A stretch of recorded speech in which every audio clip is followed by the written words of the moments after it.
Sexta-feira, 6 de setembro de 2024.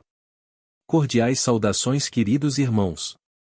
Hoje vamos apresentar a reflexão da semana, sobre a lição 10. Durante a semana, o foco do estudo esteve em Marcos capítulo 13, e o texto-chave encontrava-se em Marcos 13, versículo 2 a 4. Marcos 13 contém a perspectiva de Jesus sobre a escatologia. Isto é, os eventos dos últimos dias. A discussão é antecedida por uma pergunta feita pelos discípulos em resposta à declaração de Cristo sobre a destruição do Templo de Jerusalém, um evento que eles associaram ao fim do mundo. Pois em Marcos 13, versículo 4, eles insistiram saber de Jesus, quando essas coisas iriam acontecer, e que sinal haveria quando todas elas estiverem para se cumprir.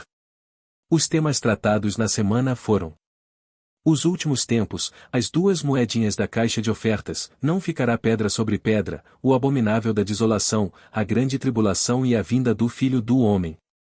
Contudo, o tema central do estudo da semana foi o material escatológico de Marcos 13, onde definiu-se a escatologia é um ramo da teologia que estuda os eventos finais da história do mundo e o destino último da humanidade, associada ao fim dos tempos. Pois a palavra escatologia vem do grego scatos, que significa o último, ou final, e logos, que significa estudo. É importante observar que os conceitos bíblicos de fim dos tempos e cumprimento dos tempos não estão relacionados apenas à segunda vinda de Cristo e o fim do mundo. A escatologia inclui o cumprimento de um anúncio relativo ao fim de uma era e ao início de uma nova. Esse é o caso de Marcos 1, versículo 15, em que o próprio Senhor Jesus proclama que o tempo está cumprido. Não há dúvida de que o cumprimento mencionado nesse texto está relacionado com a profecia das 70 semanas de Daniel 9, versículo 24 a 27. Outro exemplo de cumprimento escatológico é o caso do abominável da desolação, também em Daniel capítulo 9, referente à destruição de Jerusalém. A escatologia de Marcos capítulo 13 inclui uma discussão dessas duas profecias preditivas às 70 semanas e o abominável da desolação, e seus cumprimentos futuros. Ultimamente estão acontecendo coisas perturbadoras. As pessoas estão assustadas. Com uma espécie de rastreamento interno dos acontecimentos, como usar esses fatos para apontar às pessoas a esperança que temos em Jesus e a promessa de sua vinda. Diz o Espírito de profecia que, como não sabemos o tempo exato de sua vinda, somos advertidos a vigiar. Lucas 12, versículo 37. Os que vigiam, à espera da vinda do Senhor, não aguardam de forma ociosa. A expectativa pela vinda de Cristo deve levar as pessoas a temer ao Senhor, bem como seus juízos contra a transgressão. Deve despertá-las para o grande pecado de rejeitar sua oferta de misericórdia. Os que aguardam o Senhor purificam o coração pela obediência à verdade. Com a vigilante espera, combinam ativo serviço. Seu zelo é renovado para colaborar com as forças divinas para a salvação de pessoas. Esses são os sábios e fiéis servos que dão o sustento a seu tempo à casa do Senhor. Estão declarando a verdade especialmente relevante para este tempo. Como Enoque, Noé, Abraão e Moisés declararam a verdade para seu tempo, assim os servos de Cristo hoje, devem dar advertência especial para esta geração. O desejado de todas as nações, página 509. Perguntas para consideração.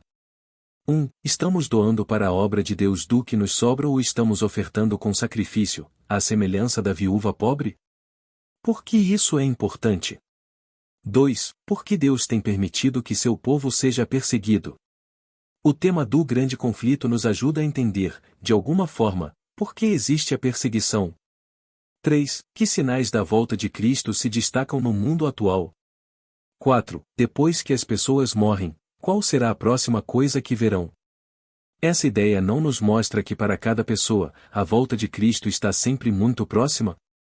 Respostas e aplicação para a vida. A viúva deu apenas 2 moedinhas de pouco valor, mas Jesus disse que a mulher tinha doado mais do que todos. Pois deu tudo o que tinha para o seu sustento de sobrevivência. O exemplo desta pobre viúva chama-nos a atenção de que devemos doar de forma voluntária as ofertas alçadas para a obra de Deus, como apelado em Êxodo 25, versículo 1 a 27. E era disso que o Senhor Jesus estava se referindo quando comparou a oferta da viúva que era todo o seu sustento, com as ofertas dos restantes que eram suas sobras. Portanto, a oferta tem que ser significativa. Os discípulos perguntaram: quando ocorreria o fim de todas as coisas? Jesus apresentou importantes sinais do fim do mundo. A referência a Daniel e as palavras de Jesus sobre a destruição de Jerusalém indicam que o abominável da desolação se refere à colocação dos estandartes romanos em Israel durante o cerco de Jerusalém, no fim da década 60, depois de Cristo. Por outro lado, Jesus Cristo é o ungido, o Messias. Mas o príncipe que viria, refere-se ao general Tito, que comandou os exércitos romanos na destruição de Jerusalém, cumprindo a profecia de Jesus. O texto se refere igualmente à grande tribulação que atingiria os fiéis ao longo dos séculos.